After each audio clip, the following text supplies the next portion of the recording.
I talked about it 3 years ago when Creed came out, that the Rocky franchise, especially the Creed films, are so much more than just boxing movies. Or reminders that I need to go to the gym. I think they're some of the best written films when it comes to capturing the complicated relationship between fathers and sons. I think I'll always be linked to these films because 3 years ago when the first Creed came out, my life got a little more complicated and a lot more awesome when Baby Real School came into the picture. And now, 3 years later, with the sequel, yeah, things might have changed a little bit, but so is my life.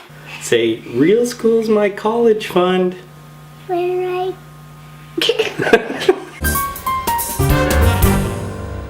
Yes, in 2015, my life changed in amazing, albeit complicated ways, but you know what? So did the Rocky franchise. Think about what the original Rocky did. It basically wrote the book, or the script, on what we know to be the underdog story. It practically invented the training montage. It also garnered 9 Oscar nominations and won 3, and basically made Stallone and the character an icon. Then it had a decent sequel, then promptly forgot what made it good in the first place. Now I say that with all the love and respect in the world because 90% of men out there own a box set of some sort. VHS, DVD, Blu-ray, maybe even Laserdisc. But we have to face it, these movies, like I said, are classic, but a lot of them aren't that good. Men.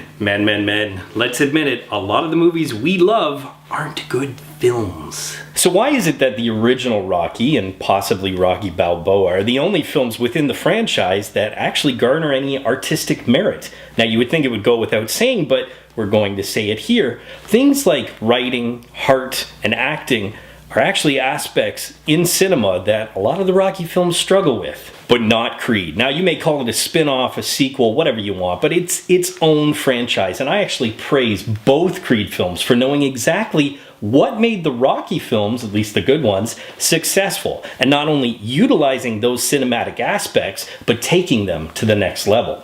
Let's start with heart. Laserdiscs and 80s hair rock. This is quite an episode. But again, you have to look back before you move forward. Some of Stallone's best writing in the previous Rocky films is all about exploring the relationship between he and his son, which is kind of why I liked Rocky Balboa. And in Creed 2, they have a surprise cameo that further explains and explores that relationship. But they also explore the surrogate relationship between Rocky and Adonis and give it some really good depth. I also loved what they did with Adonis's character, with making Creed a father himself. It reinforced key themes. It gave Felicia Rashad, the ultimate screen mom, some great moments, a beautiful performance that's coupled with 2 other beautiful performances from Tessa Thompson and Michael B. Jordan, and it really meshed almost the entire franchise. But let's be honest, when we all heard that the sequel was going to be the next generation of Creed versus Drago, that was what drew us to this film. I couldn't be more pleasantly surprised with every aspect of the Drago story. Now, when I had mentioned that the previous Rocky films, at least most of them, are fun but not great films, Rocky IV is pretty much the perfect example. Drago in Rocky IV is a caricature. He's the evil embodiment of the USSR Empire, and you know what? He's more akin to a Street Fighter villain than he is a fleshed out antagonist. And then along came the Coogler. Even though Coogler had nothing to do with Creed 2's writing, he really set the precedent, and that's why I give him credit for this, because the writing team of Creed really fleshed out every single character on screen, at least enough that you understood why they were there. And with Creed 2, once again, taking it to the next level, the writing team gave every character motivation, a background, and heart, which again makes them full-fledged characters. And that also includes the Dragos. What an amazing piece of writing when it comes to that subplot and those characters, because I wasn't really sure what they were going to do. Was Ivan once again going to be a caricature? Was his son also going to be one-dimensional? But making Ivan a fallen hero rather than an antagonist, giving him that motivation, that was amazing. Sure, he killed a guy in the ring a few years ago, but he's not really a villain, and that really helps the story in tremendous ways. To see what happened to Ivan after Rocky IV, to, like I said, make him a fallen hero, to see how disgraced and shamed he was, to see the pressure he put on himself and then raised his son with that same pressure. It not only reinforces that theme of fathers and sons, but once again takes it in new directions, a new level, and really shows what can happen when we live vicariously through our kids. Plus, Dolph Lundgren actually gave a pretty solid performance, even though half of his lines were about someone breaking someone else. My only real bit of criticism comes from knowing what worked in previous Rocky films. And what I mean by that is that the first Rocky was really a template in terms of the story structure and the story beats of the first Creed.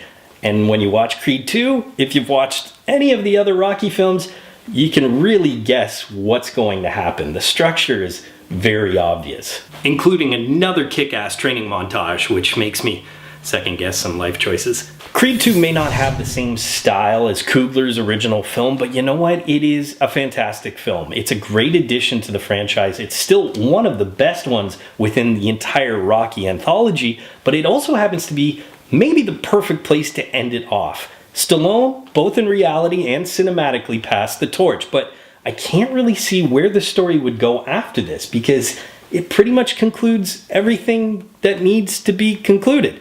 I'd love to see more. Maybe it'll happen, but in the meantime, Creed 2 isn't earn it. Poll question, do you think we should get more Creed films, or is the Rocky franchise pretty much good to end here? As always, leave your answers in the comments section below. But until next time, school's out. Hey Real students, thanks for watching. If you want to subscribe to Real School, click that round Real School logo right beside me. Also click that damn notification bell so you're aware of all of Real School's new content. You can follow me on Twitter, and of course, if you get anything out of Real School, you can always give a little back. Just click the link in the description below or the button down there, and you can become part of my Patreon team.